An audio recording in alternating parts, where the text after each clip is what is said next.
Om Shanti. Good evening. भगवान के बच्चों से या भगवान के विद्यार्थियों से क्या हम पूछ सकते हैं हाउ आर यू? या यस नो? जिसने समझा हु एम आई उससे हाउ आर यू नहीं पूछ सकते। मैं कौन हूं कि पहेली जिसने सुलझा ली तो मैं कैसा हूं वो निश्चित हो जाएगा। तो एक तरफ से हम बच्चों के जीवन में हम जो दुनिया के अंदर जितने भी लोग हैं हम भी उन लोगों में से हैं, लेकिन संगम पर हमारी कैटेगरी सबसे बड़ी हो जाती है। नाम पड़ जाता है ब्रह्मा मुख वंशावली। शिव बाबा ने जो ब्रह्मा के मुख तन में प्रवेश होकर जो मुख से बोला, उन शब्दों ने हमें नया जीवन दिया। इसलिए हम ब्रह्मा के बच्चे ब्रह्मा कुमार कुमारियां कहलाते हैं। और शिव के बच्चे तो आत्मा रूप से अविनाशी हैं। तो शिव का बच्चा ब्रह्मा, ब्रह्मा के बच्चे ब्रह्मा कुमार कुमारियां, तो पोत्रे पोत्रियां हो जाते हैं। तो ये हमारा वंश, आत्मा का वंश निश्चित होता है धरती पर इस समय, जो हमें भी नहीं पता था। ज्ञान में आने से पहले हम भी नहीं जानते थे कि हम ब्रह्मा मुख वंशावली बनने का भाग्य रखते हैं। जब बन गए तो पता पड़ा। और ये सबसे ऊंचा वर्ण भी है और वंश भी है, देवताई कुल से भी ऊंचा है। तो कुल की ऊंचाई के आधार पर ही जीवन का व्यवहार चलता है। तो इस ऊंचे कुल की चार बातें हैं जो पूरे कल्प में जन्म जन्मांतर हम बच्चों का साथ देंगी, जो बाबा ने हमें गिफ्ट के रूप में दिया है। बस ये चार बातें गई तो हम एकदम साधारण ऑर्डिनरी ह्यूमन बीइंग जैसे होता है ना, हजार भीड़ में गुम हो जाने वाले। और अगर वो चार बातें हैं तो फिर हम विशेष हैं। तो वो कौन सी चार बातें? और उन चार बातों का भी आधार पहली बात है ब्रह्मा मुख वंशावली। इतना सहज है क्योंकि यही बात हमको ब्राह्मण बनाती है। और वो कौन सी बात है? वो बात नहीं तो ब्राह्मण ही नहीं। कौन सी है पहली बात? पवित्रता। अर्थात आत्मा का निज स्वरूप और निज गुण।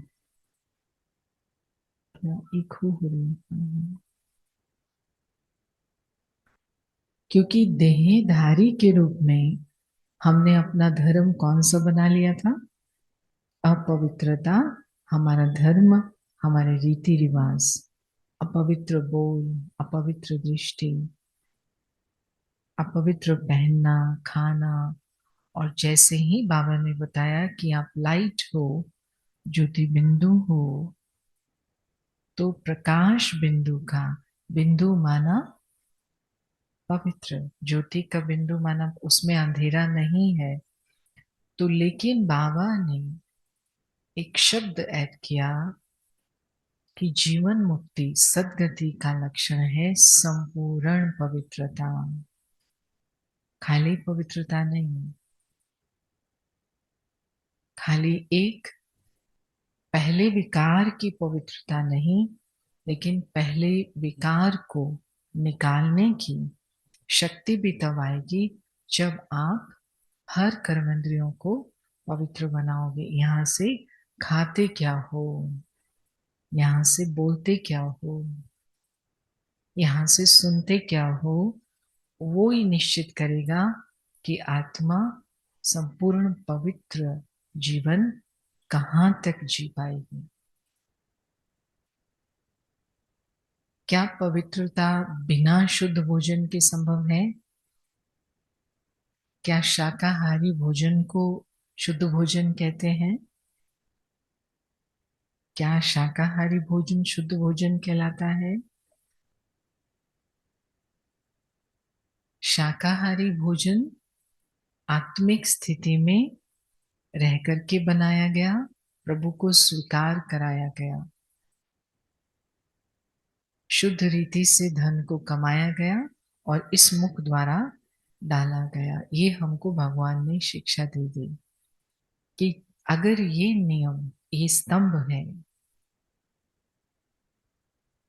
लेकिन फिर खाने में भी आत्मा न्यारी होके, ट्रस्टी होकर के, बिना लोभ के, बिना जीवा के स्वाद के वश हुए अगर शरीर को खिलाती है तो शरीर के अंदर पवित्र रहने की ताकत जमा होती है, नहीं तो माया भोजन खा जाती है। तो ब्राह्मण जीवन की सबसे बड़ी विशेषता ब्रह्मा कुमार कुमारियों की है शुद्ध भोजन के आधार पर पवित्रता, शुद्ध दृष्टि के आधार पर पवित्रता, शुद्ध बोल के आधार पर पवित्रता। हम अपना अगर चार्ट बनाते हैं किसी भी सिस्टम में, अगर उन्नति देखनी हो संस्था की, कमाई की, आर्थिक रीति की, तो ग्राफ्स बनाते हैं। तो जो मेरा ब्राह्मण जीवन का ग्राफ है, मैं जन्म लिया, मैंने इस समय जन्म लिया, इस मास में मुझे ज्ञान मिला, इस वर्ष में मुझे ज्ञान मिला, अब मैंने इसके बाद से मेरा जो ग्राफ है पवित्रता का, वो कहाँ जा रहा है। ऐसा बोल नहीं बोला जो देह अभिमान वाला हो, किसी के शरीर पर कमेंट करने वाला, ये मोटी है, ये छोटी है, ये तो स्मार्ट है, ये ऐसा है, ये वैसा है, ये नहीं है, ये अच्छा है, नहीं। शरीर पर भी कमेंट्स, शरीर की अवस्थाओं पर कमेंट्स, ये मुख की पवित्रता है ना। और ऐसे ही भोजन की भी शुद्धता में, जब से ब्राह्मण जीवन में पैदा हुए तो उसमें मेरा ग्राफ, बाबा को भोग लगा करके खाना और याद में खाना, वो ऐसे था, फिर थोड़ा ऐसे, फिर ऐसे या ऐसे, वो ऑसिलेशन हो रहा है या स्ट्रेट ऊपर जा रहा है।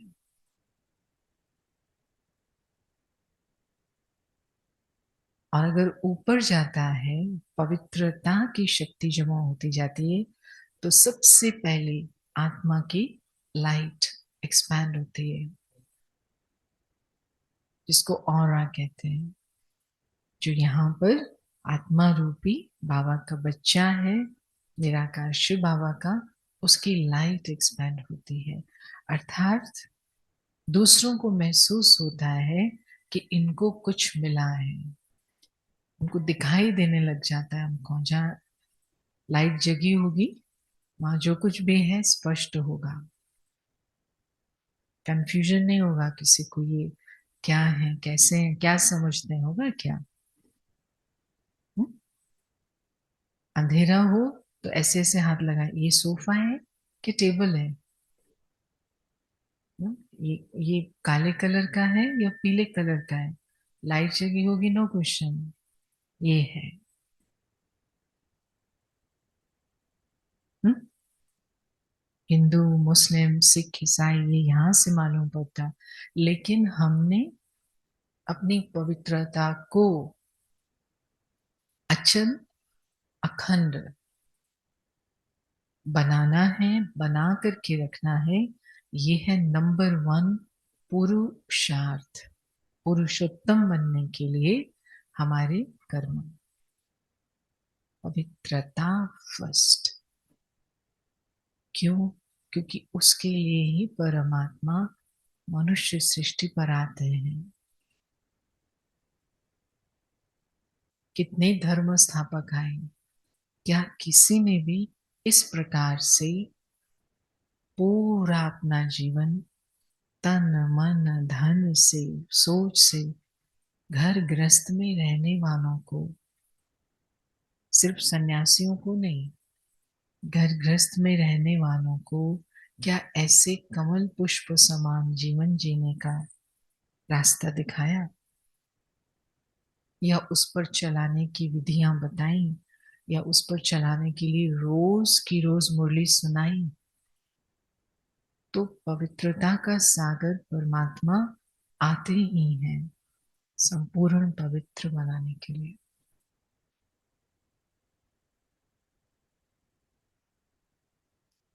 तो पवित्रता ब्राह्मण जीवन की श्वास है, जिसको कहते ब्रेथ, ब्रीदिंग है।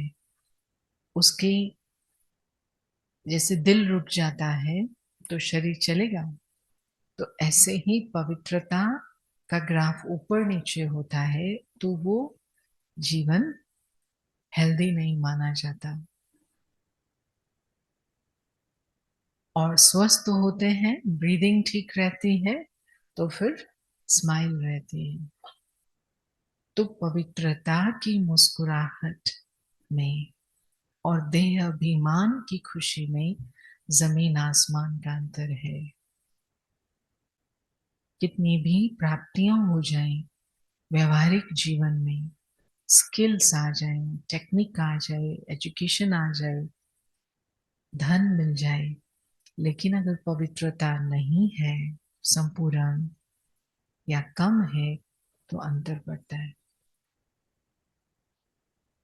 तो पहला नंबर क्या हुआ? संपूर्ण पवित्रता। और उसका आधार क्या है? ये पुरुषार्थ कि हम शुद्ध बोल, शुद्ध भोजन और शुद्ध भावना, इंटेंशंस।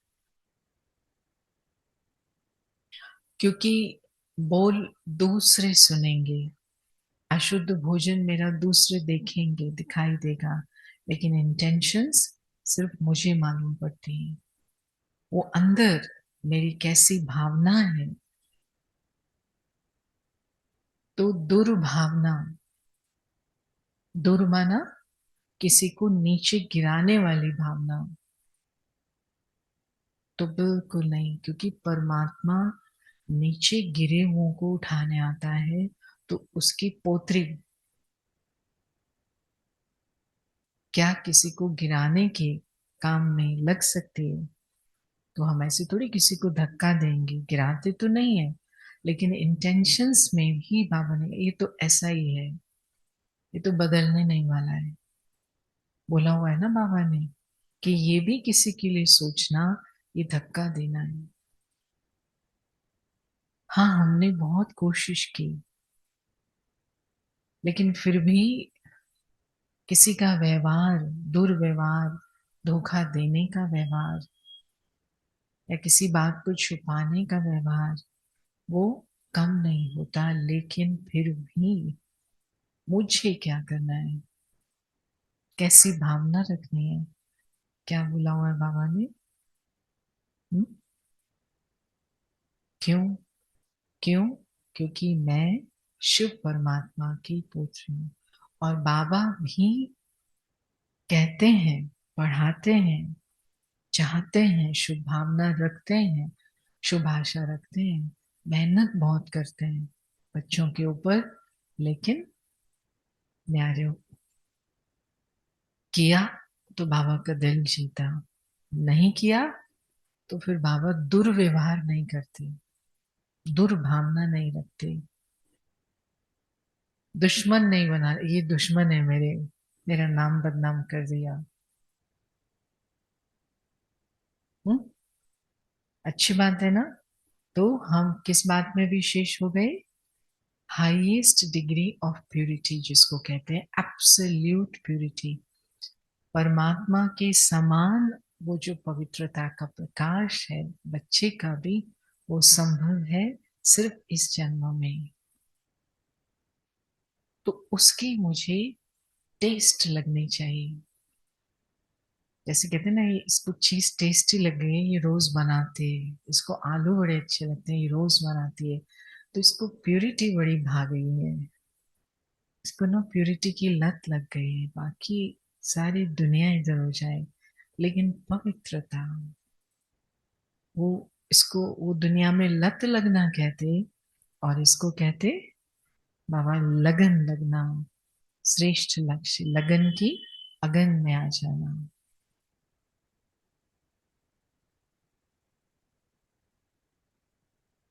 हम्म?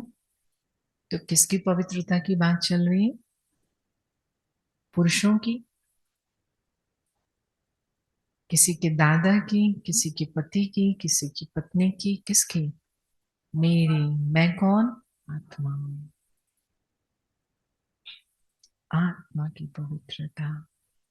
तो हर एक चीज दूसरे नंबर पर, पहले नंबर पर पवित्रता। तो कोई इंसान ना ये लक्ष्य दे सकता है और ना ही उसकी विधि बता सकता है।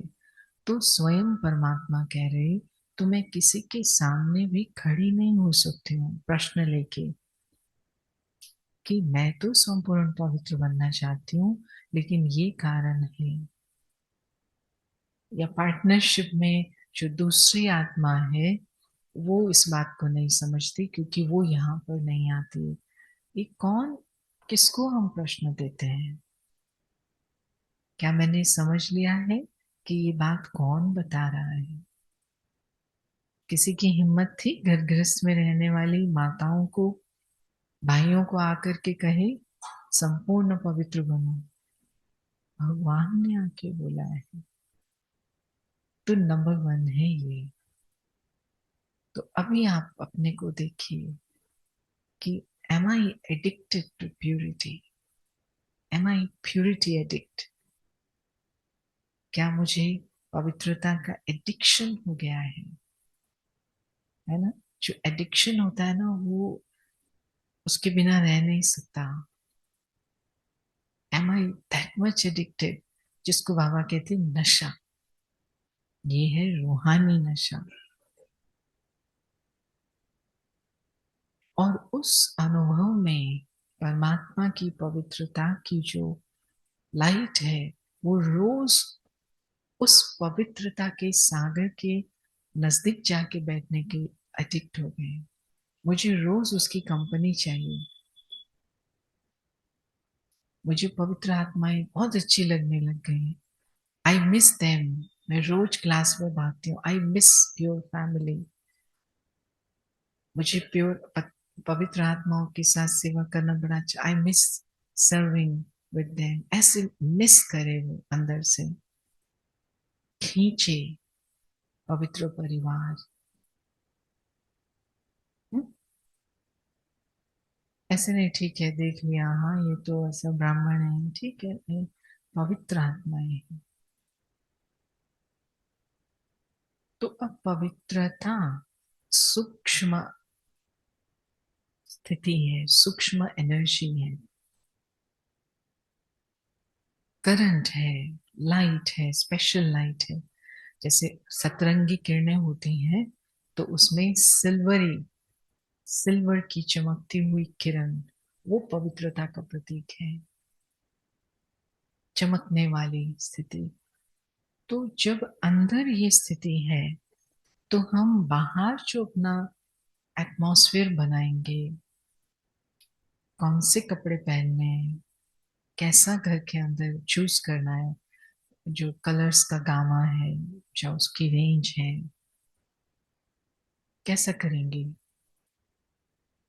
नीला पीला काला, वो अपने आप ही पिक नहीं वो, हाँ, टच नहीं कर पाएंगे हम उसको। तो इस क्वालिटी के कारण हमारी बाकी चीजें ऑटोमेटिकली इन्फ्लुएंस्ड होंगी।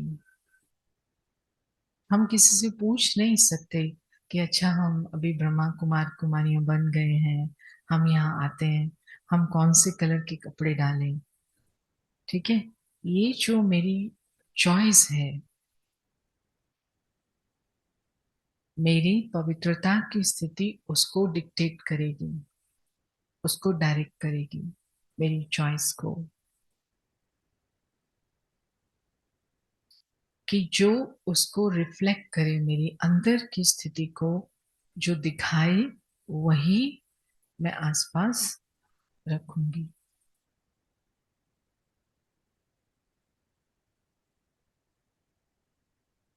तो किसी को नियम बनाना पड़ेगा, ऐसा डालो ऐसा ना डालो। अपने आप ही अंदर की स्थिति उस संस्कार की स्थिति, संस्कृति का निर्माण करेगी। उसको कहते हैं अविनाशी संस्कृति। जो किसी परिवर्तनशील स्थिति के आधार पर बनाई हुई संस्कृति है, वो बांटने वाली संस्कृति होती है। आज है कल नहीं है। लेकिन पवित्रता आत्मा का मूल धर्म है। उस संस्कार से प्रभावित जो संस्कृति होगी, हम ऐसा सब अपने आसपास बनाएंगे, रहेंगे, वो अविनाशी धर्म के रूप में फिर 2500 साल चलेगा। क्यों प्रकृति सोना चांदी उगलेगी, हीरे मोती उगलेगी? कैसे? क्यों? क्योंकि प्रकृति को भी एब्सोल्यूट प्यूरिटी की एनर्जी के साथ हार्मोनी है। प्रकृति भी संपूर्ण पवित्र स्थिति में सब कुछ बेस्ट देती है। ये उसका गीत होता है, सोने चांदी हीरे मोती दे दे करके वो गीत गाती है अपने मालिकों के लिए। तो ये ऑटोमेटिक चलता है। जहां पवित्र आत्मा होगी, वहां पर प्रकृति डांस करेगी, समृद्धि लाएगी। क्यों? क्योंकि पवित्र इंटेंशन, जितनी भी प्रकृति की भी अशुद्धि है, शुभ भावना शुभ कामना, वो उसकी अशुद्धि को भी दूर कर देता है। तो ये हमारे जीवन के अंदर अभी ये दिखाई देना चाहिए। तो एक हो गया सूक्ष्म अनुभव, सूक्ष्म पुरुषार्थ, और दूसरा हो गया सूक्ष्म पुरुषार्थ का प्रत्यक्ष फल। दोनों यहाँ साथ साथ चलेंगे, दोनों चलेंगे। और उसका जो वो प्रत्यक्ष फल है, वो पहले मेरे सामने प्रत्यक्ष होना चाहिए।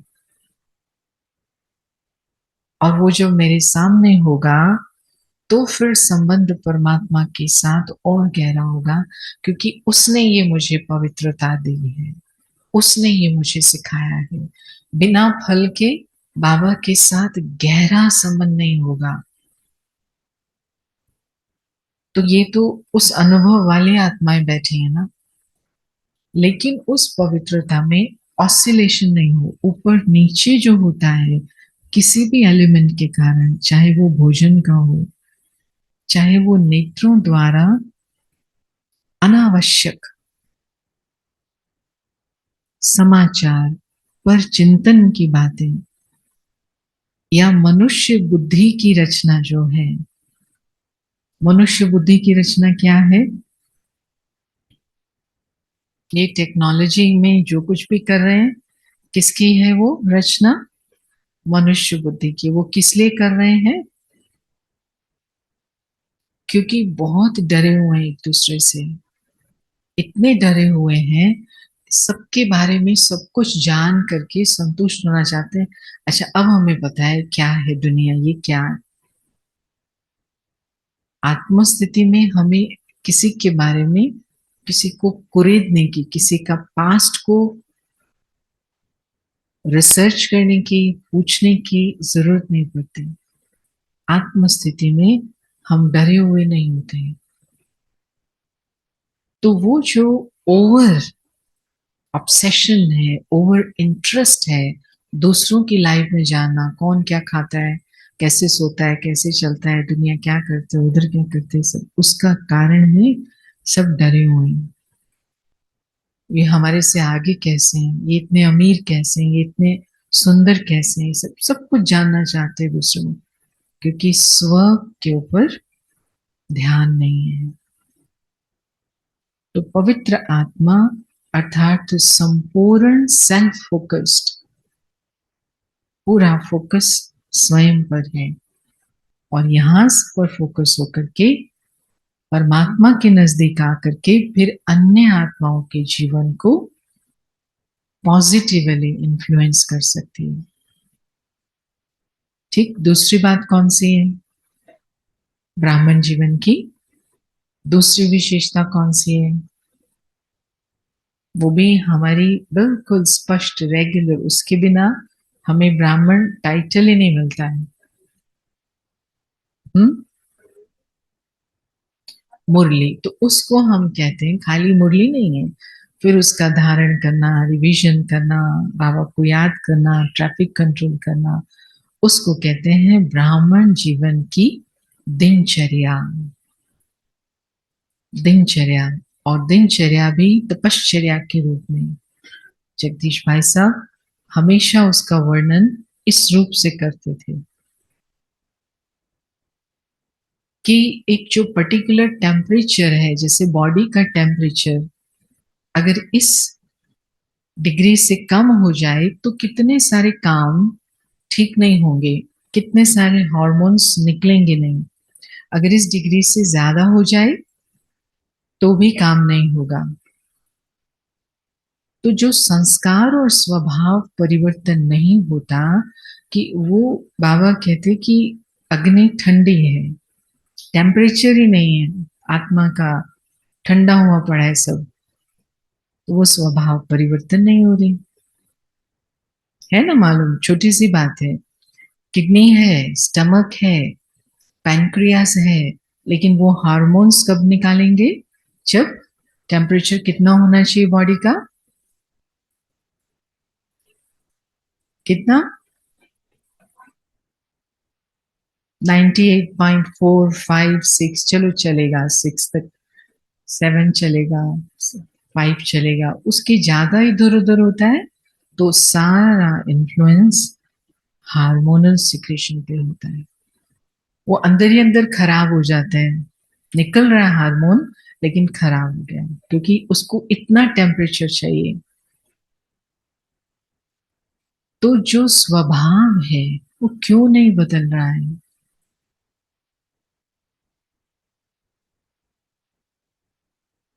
तो आत्मा का परिवर्तन के लिए जो हार्मोन है वो है इंस्पिरेशन। इंस्पिरेशन, अंदर से इंस्पायर हो, उमंग आए कि मुझे ये बनना है। वो इंस्पिरेशन का हार्मोन जो है वो तब होता है जब ये जो लगन है, टेम्परेचर है बॉडी का, जैसे इतना होता है तो हार्मोन काम करता है। तो आत्मा की लगन कैसे बढ़ेगी, इंस्पिरेशन कैसे बना रहेगा? जब मेरा कनेक्शन बाबा से होता है। तो दिनचर्या को ऐसा बिताने की मेरी लगन, वो हमें बहुत मुश्किलों से बचाएगी। जल्दी उठने की लगन, रेगुलर मुरली सुनने की लगन, ट्रैफिक कंट्रोल करने की लगन, समय पर सोने की लगन, शाम का योग करने की लगन, ये सब 4-5 मुख्य बातें हैं। और हर एक दिन हमारा आत्मिक स्थिति का जो चार्ट है, सोल कॉन्शियसनेस, हीरा देखने का अभ्यास है, डायमंड चमक रहा हो, तो हम कुछ भी दूसरे प्रकार के प्लान्स जिंदगी में नहीं बनाते। जो बाबा ने प्लान दिया है उस प्लान के लिए आत्मा संकल्प रचती है। इसको कहते हैं ड्रामा के पट्टे पर आ गई आत्मा। इस शरीर में जो हार्मोन्स निकलते हैं वो इन इन चीजों को पचाने के लिए निकलते हैं। और शरीर की जो वृद्धि होती है वो इस डायरेक्शन में होती है। ये ऐसे ऐसे होगा 4 साल तक, फिर 20 साल में ऐसा होगा, 50 साल में ऐसा होगा। बिल्कुल नेचुरल सब चलता है। ऐसे ही मुझे क्या करना है धरती पर, वो जो प्लान आत्मा को आते हैं, संकल्प आत्मा को आते हैं, वो बिल्कुल ड्रामा की पट्टी पर जो मुझे करना है मुझ आत्मा को धरती पर, वो तब आएंगे जब ये इंस्पिरेशन, जो आत्मा का हार्मोन है, वो बिल्कुल ठीक क्वांटिटी में होगा। नहीं तो हम अपने अपनी मन मत से अपना जीवन, ये ऐसा है ना, मुझे भी ऐसा बनना है। ये स्पोर्ट्समैन को मैंने जब से देखा मुझे लग रहा है मुझे भी स्पोर्ट्स सीखनी चाहिए। ये मैंने देखा ये बड़ा अच्छा सिंगर है, काफी, मुझे भी सिंगर बनना है।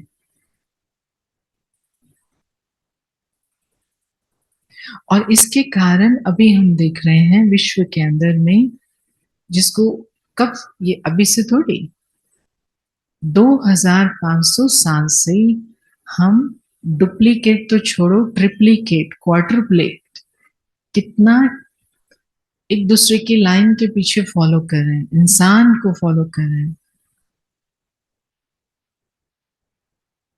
तो जो आवश्यक कर्म है इस दुनिया में वो नहीं हो रहे हैं, क्योंकि हम एक दूसरे को देख के वही काम करते जा रहे हैं। तो आखिरकार परमात्मा को आना पड़ा और उस काम क्या करना था धरती पर, कि सब पवित्र सुख शांति आनंद प्रेम से संपन्न रहे। वो हम काम बंद करके बैठे थे। गीत गाने का भी पर्पस क्या था, किसी को सुख शांति दो। ये करने का भी पर्पस क्या था, बिजनेस करने का भी पर्पस क्या था, सुख शांति प्रेम आनंद हो। तो कर्म प्रधान हो गए, लेकिन उससे सुख शांति मिल रही है या नहीं मिल रही है। तो फिजिकल क्रिएशन का, ओवर क्रिएशन का, cancer, tumour, over creation, over consumption, है ना, कंज्यूमरिज्म हो गया ना। और इतना बनाते हैं और दूसरों को भी उसमें इंगेज करते हैं, जिससे लोग ज्यादा से ज्यादा ये चीजें यूज करें, उसमें बिजी रहें। और सुख शांति,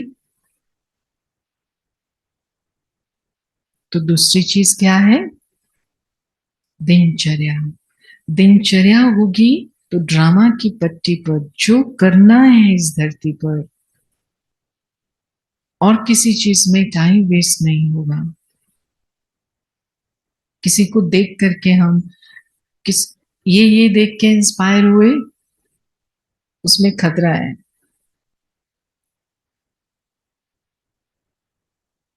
वो मुझे रोज गाइड करता है, बीच में ट्रैफिक कंट्रोल आया गाइड किया, मुरली सुनाई गाइड किया, क्या करना है, ठीक है। दूसरी बात, तीसरी बात कौन सी है हमारे ब्राह्मण जीवन की, है तो दिनचर्या की बहुत सारी बातें, उसका भी अगर हम चार्ट देखें, अमृत वेले का 7 दिन में से, एक मास में से कितना परसेंटेज मेरा बाबा के साथ बड़ा डीप अनुभव अमृत वेले होता है। एकदम से उठते ही खो जाना। बाबा कहाँ रहते, परम धाम में रहते। अगर हम यहाँ टू मच बिजी थे तो परम धाम वाले के साथ इतना जल्दी जल्दी सुबह अनुभव होगा क्या, होगा, थोड़ा टाइम लग जाएगा, फिर मुश्किल से एक आध बातचीत होगी, फिर टाइम पूरा हो जाएगा। ये, और बाबा ने मीटिंग का टाइम कौन सा दिया हुआ है अपने बच्चों को, हम्म? अमृत वेला, personal time with God, personal appointment, personal. इतना ऊंचा और इतना सहज भाव से पर्सनल अपॉइंटमेंट दे दे और हम उसको यूज ना करें, तो जो कुछ भी उससे प्राप्ति होनी है वो जीवन में फिर नहीं आती है। तो वो मेरा चार्ट कैसा है, पूछे? पूछे अमृत वेले का चार्ट? पूछना तो नहीं चाहिए, क्योंकि बाबा ने तो कहा है खुद को देखो। तो अगर खुद को देखते हैं तो उसमें जो एक बहुत बड़ा इल्यूजन, भ्रम जो पैदा होता है, हो सकता है अगर ढीले हो जाए कि ये काम था ना, ये सेवा थी ना, बाबा ने कहा मैं तुम्हारे बिना भी अपना स्वर्ग बना लूंगा, तुम वो करो जो मैंने कहा है। ये जो हम सेवा के कारण पर्सनल अपॉइंटमेंट अगर मिस करने के लिए भावना आती है, तो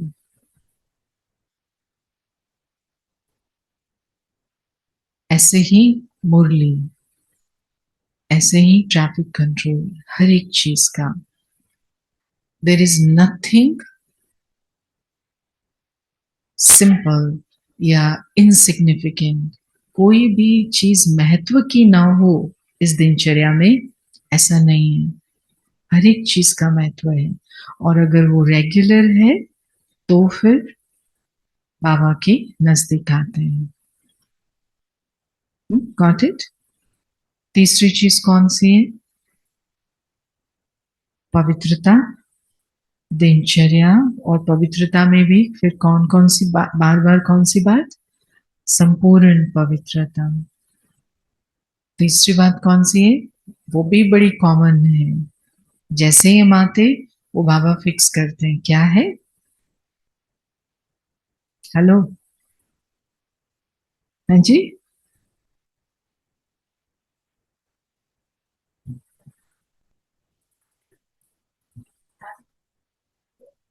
योग धारणा, तो पवित्रता के साथ साथ तब होगी पवित्रता जब योग लगाएंगे। चारों सब्जेक्ट्स चाहिए, हाँ। बोलो। दिव्य गुण।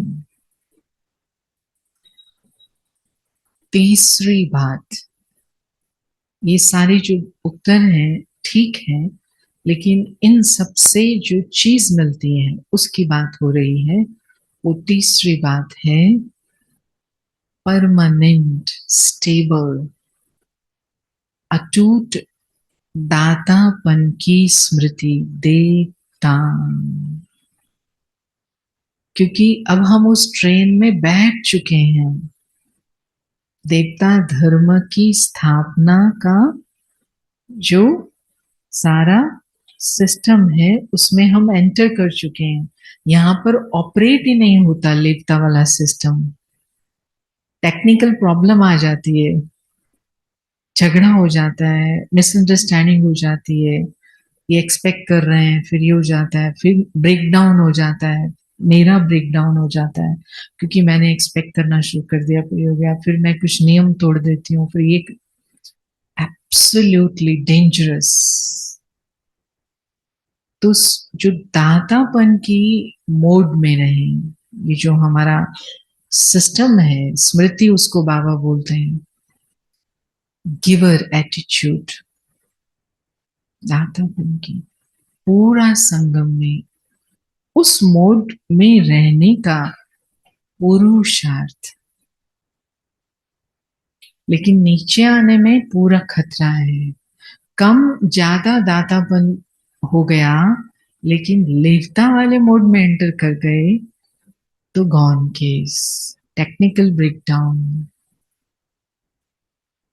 ज्ञान उल्टा हो जाएगा।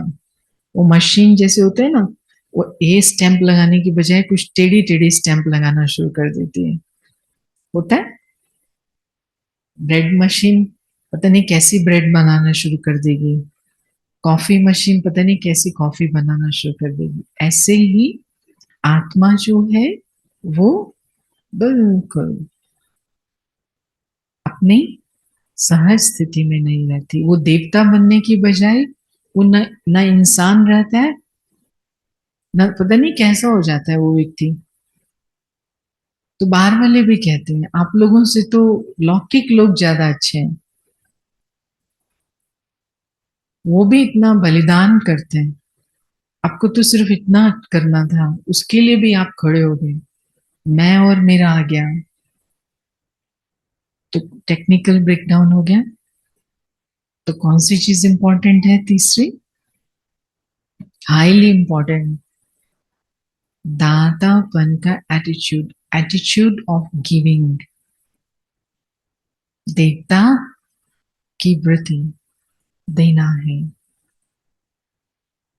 मैंने दिया और मुझे रिस्पेक्ट नहीं की, ये दातापन का एटीट्यूड है। मैंने दिया, रिस्पेक्ट नहीं की, थैंक्स नहीं बोला, या response, just automatic mode of giving, automatic program बस चले। ये ऐसी मशीन बन जाए जिसको पता ही नहीं लेप्तापन क्या होता है, फिक्स हो गया।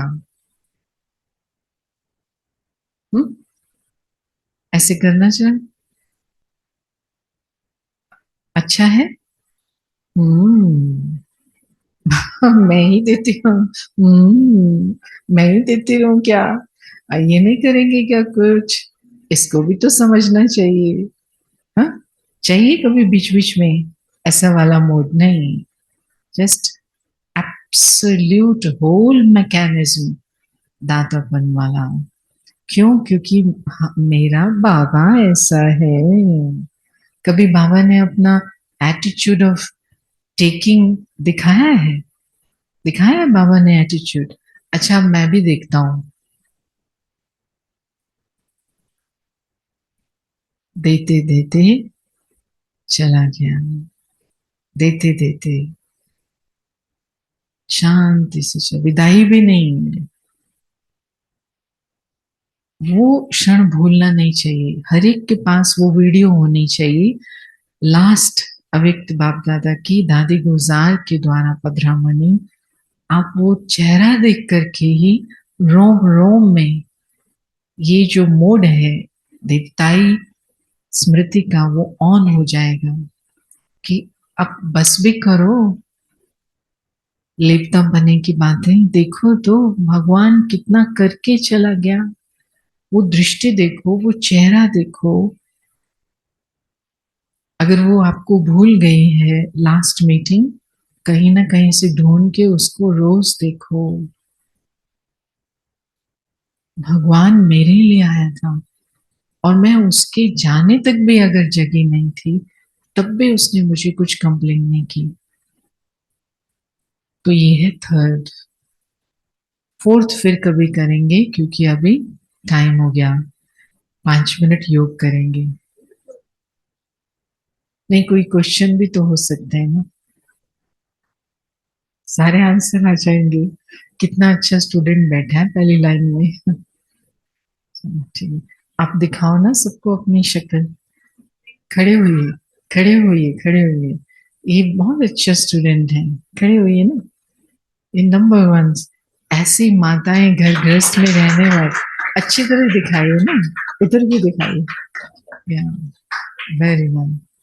कि घर गृहस्थ में रहने वाली माताओं को बाबा ने ऐसा बढ़िया स्टूडेंट बना दिया, ये तो कमाल है उस टीचर की।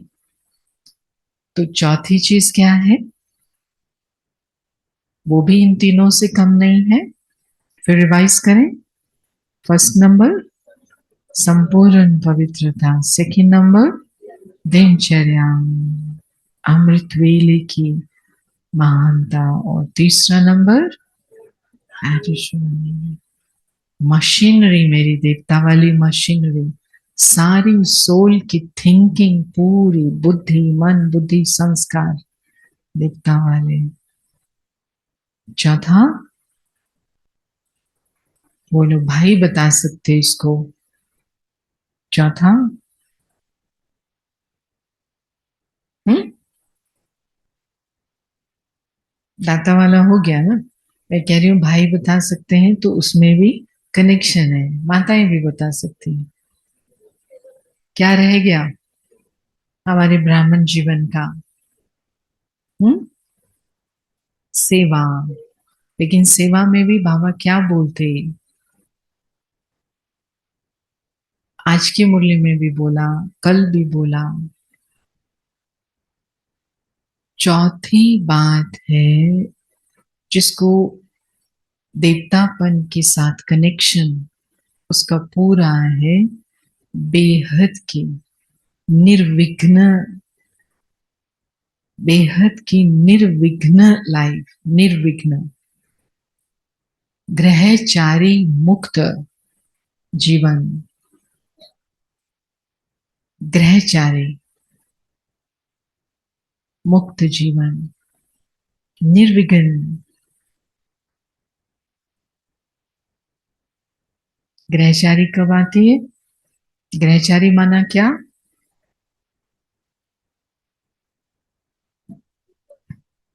ग्रहचारी, क्योंकि जो सोलर सिस्टम है सारे प्लैनेट्स के अपने ऑर्बिट हैं,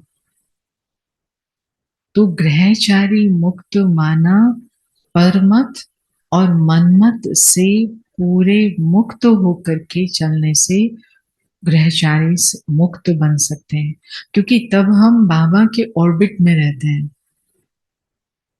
आप सोचो, धरती घूमते घूमते ऑर्बिट चेंज हो गया उसका, कितना धमाका हो जाए। आप कर लो, कुछ भी कर लो, कुछ नहीं बदलेगा। तो ग्रहचारी का मतलब है ऑर्बिट चेंज हो गया।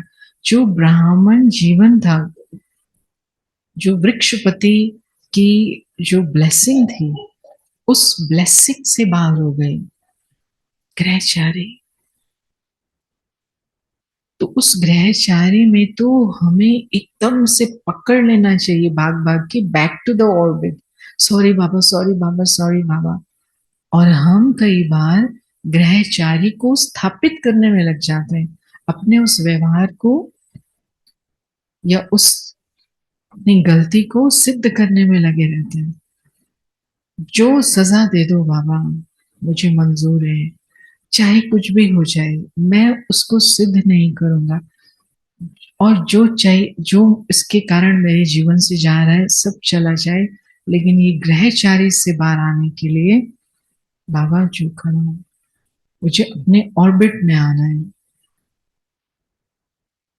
मेरे और बाबा के बीच में ये कुछ भी नहीं आना चाहिए जो ओमन्स आ जाए, बैड ओमन्स आ जाए, उसको ही ग्रहचारी बोलते हैं। और वो कब आती है? जब हम बहुत काल से, एक दो दिन में ऐसा नहीं होता है,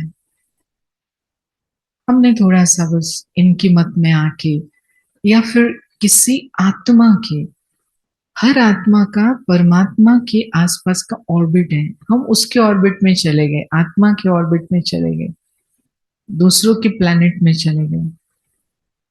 ऐसी भाषा होती है ना एस्ट्रोनॉमी की, हमारे ग्रह दिखते हैं ना सब।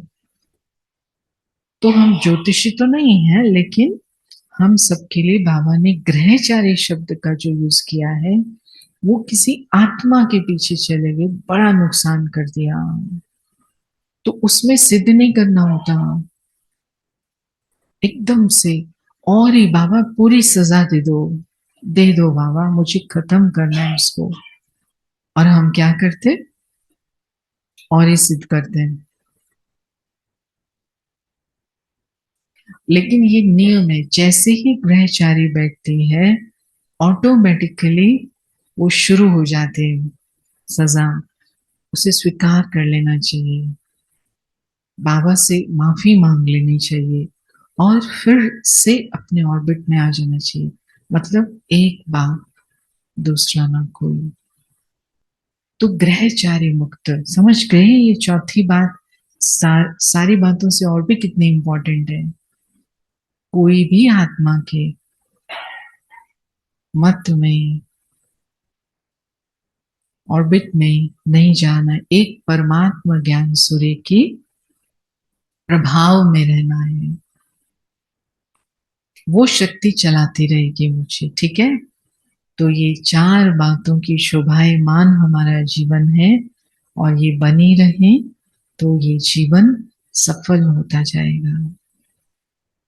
और इस जीवन की महानता संगठित रूप से प्रसिद्ध भी होगी, प्रत्यक्ष भी होगी। संगठित रूप से मेरी उस स्थिति से मैं दूसरों को क्या कर सकती हूँ, लेकिन मेरी स्थिति से एक एक एक ये सोचे, मेरी स्थिति से इसको मिलेगा, इसकी स्थिति से उसको मिलेगा, तो फिर संगठन का बल विश्व के सामने भी आएगा।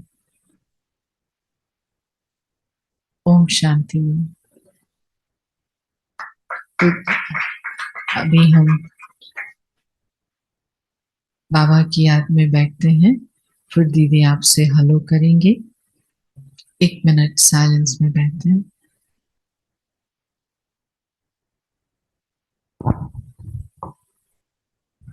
ओम शांति। आप सबके इस समय संगठन को देखकर काफी खुशी हो रही है और आप सबका बहुत बहुत वेलकम। संतोष बहन इतनी दूर से आई, मॉर्निंग में उनका वेलकम किया, लेकिन अभी ये आपका वेलकम करने के लिए अपने सुंदर सुंदर बातों से आप सबको सुसज्जित करने का कार्य कर रहे थे। तो मैं देखती हूँ कि वर्तमान समय मनुष्य के जीवन में, चाहे छोटे बच्चे हैं या बड़े हैं, बहुत डिप्रेशन, टेंशन, स्ट्रेस, ना जाने क्या क्या ये शब्द निकल आए हैं। आज छोटा छोटे बच्चे भी इसके शिकार होते जा रहे हैं और माँ बाप कहीं काउंसलिंग कराने के लिए ले जा रहे हैं, कहीं स्वयं डॉक्टर से दवाई लेने के लिए जा रहे हैं। तो मन में चल रहा था कि ये सब चीजें जो मनुष्य को आज घेर रही हैं और उसे बीमार कर रही हैं, उसका कारण क्या है? क्योंकि आज के संसार में बहुत नेगेटिविटी हो चुकी है।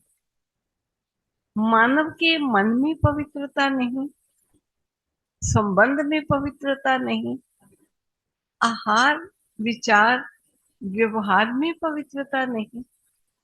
जब शुद्धि नहीं है तो आप समझ सकते हैं अशुद्धि हमारी मनोस्थिति को शक्तिशाली बनाएगी या डिग्रेडेड, गिरावट में लाएगी।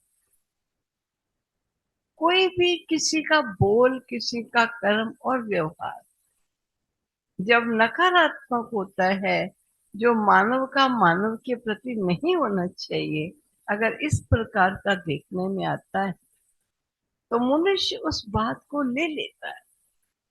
इसने ऐसा क्यों बोला, ऐसा क्यों किया, ऐसा होना नहीं चाहिए, और इस कदर ले लेता है कि उसको देखकर कोई कहते हैं क्यों आजकल बड़े चुप चुप देखने में आ रहे हैं। वो बड़े बिजी हैं इन बातों को सोचने में, इन बातों को विचार करने में, और उससे उनकी मनोस्थिति इतनी कमजोर हो जाती है कि कमजोर मनोस्थिति उन संकल्पों को अंदर बिठा लेती है। और जब व्यर्थ के, नकारात्मक, जो कि उन्हें ग्रहण नहीं करने चाहिए, ऐसा बोल, कर्म, व्यवहार किसी भी प्राणी का प्राणी के साथ जब होता है, और जब प्राणी की मनोस्थिति परेशान और अशांत होती, उसी का नाम टेंशन, डिप्रेशन, स्ट्रेस, उसी का नाम। तो प्यारे बाबा हम बच्चों को कहते हैं, मैं तुम्हें रोज ज्ञान सुनाता हूँ तेरे अंदर की धुलाई करने के लिए। कोई भी अंदर किसी का बोल है, कर्म है, स्वभाव है, तो ज्ञान सुनता चल। जितना तो ज्ञान सुनता चला जाएगा, तेरे अंदर किसी का बोल, कर्म, व्यवहार नहीं रहेगा, लेकिन मैं जो तुझे डायरेक्शन दूंगा वो तेरे अंदर आता चला जाएगा।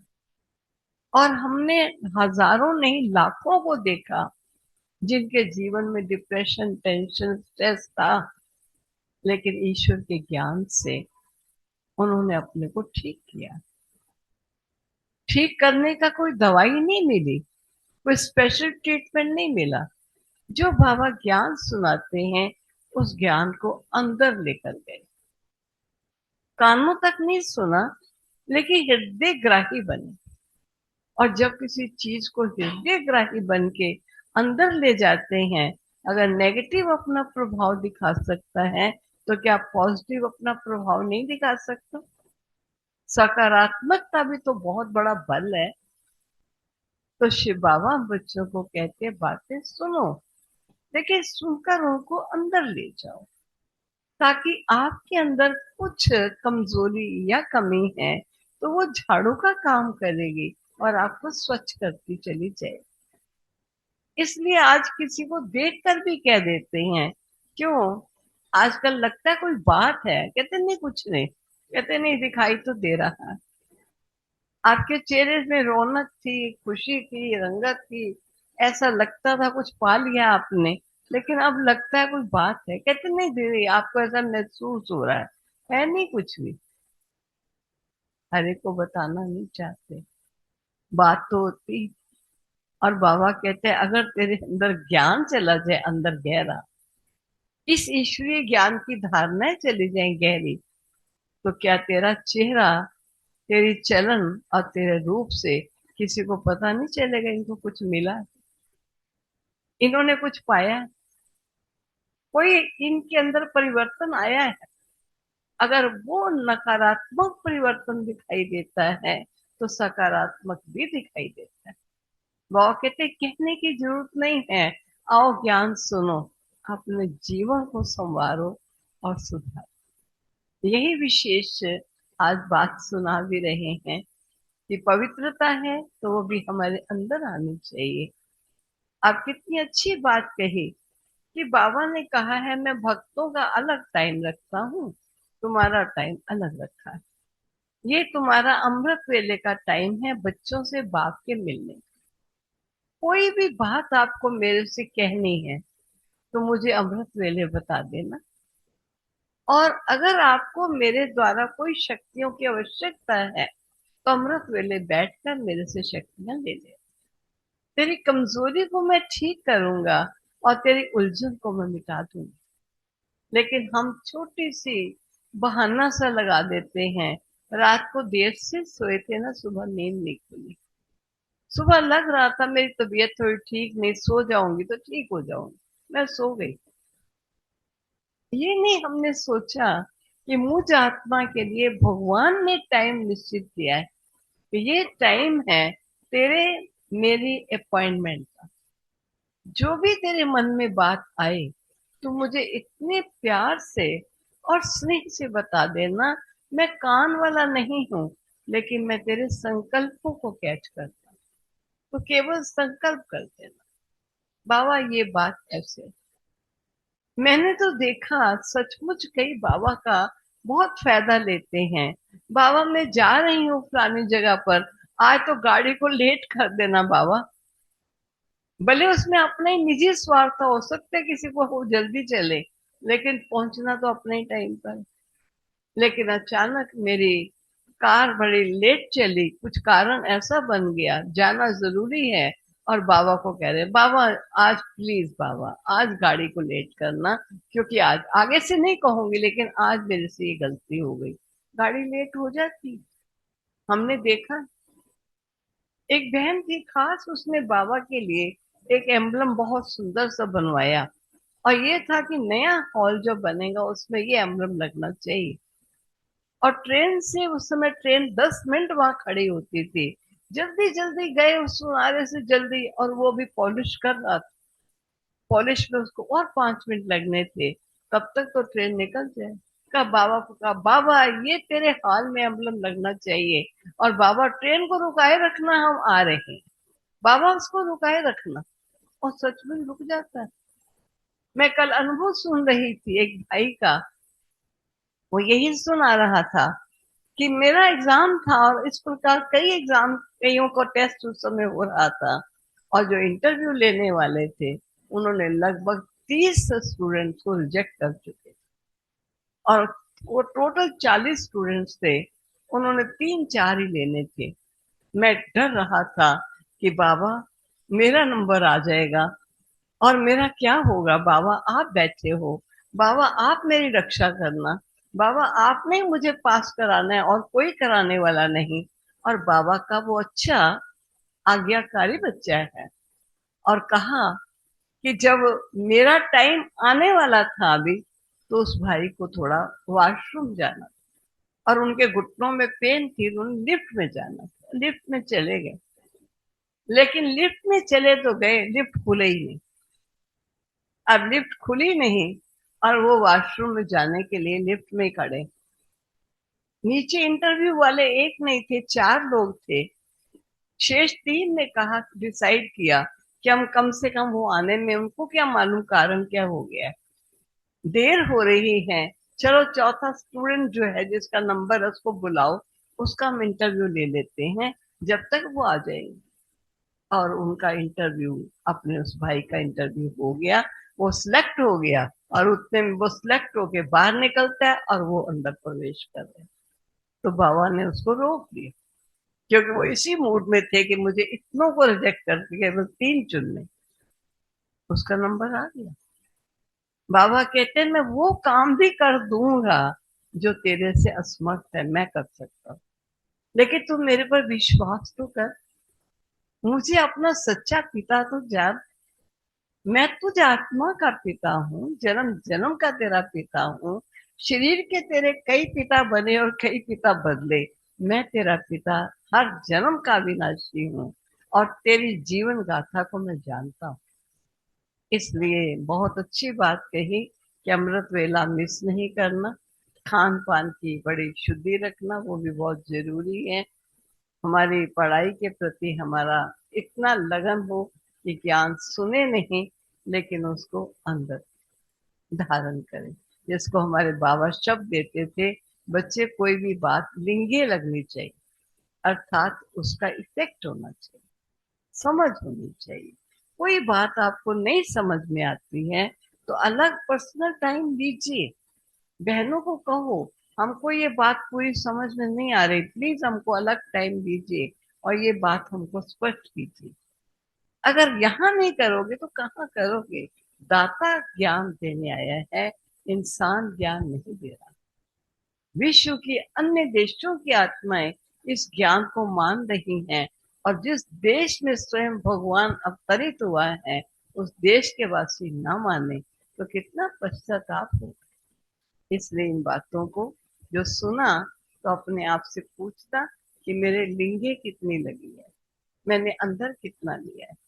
और जितना ज्ञान को अंदर लेते जाएंगे, व्यर्थ स्वतः ही साफ होता जाएगा और आपका जीवन सुख में और खुशियों से भरपूर हो जाएगा। यही प्यारे बाबा देखना चाहते हैं। कहते आप मांगो नहीं, देते जाओ। अच्छे संकल्प दो, अच्छा चिंतन दो, अच्छे विचार रखो, ना किसी के लिए नेगेटिव सोचो, ना अपने लिए सोचो। तो श्रेष्ठ सोचोगे, श्रेष्ठ ही होगा। आपका सोच सत हो जाए। ठीक है। ओम शांति। आज तो संतोष बहन आपके लिए, क्योंकि यहाँ भी हम केक बनाते हैं। हमारा केक एक बनता है, फिर उसके ऊपर हम चीनी चढ़ाते हैं, जो कुछ भी करते हैं। लेकिन रशिया का जो केक होता है, वो केक मैं समझ के 10 12 15 लय तो होती ही होंगी। हर एक के बीच में मक्खन डलता चला जाता है, डलता चला जाता है। कुछ ऐसा ही होता है, मैं ऐसे वर्णन नहीं करती। आप खा के और पैक गिन के देख लेना। तो आज आपको केक मिलना है। इसलिए अभी मैं नहीं समझती हूँ कि अभी हम और योग लगाएं। योग लगाते लगाते आज सब प्यारे बाबा की याद में आना और केक लेते हुए फिर जाना। ठीक है। ओम शांति।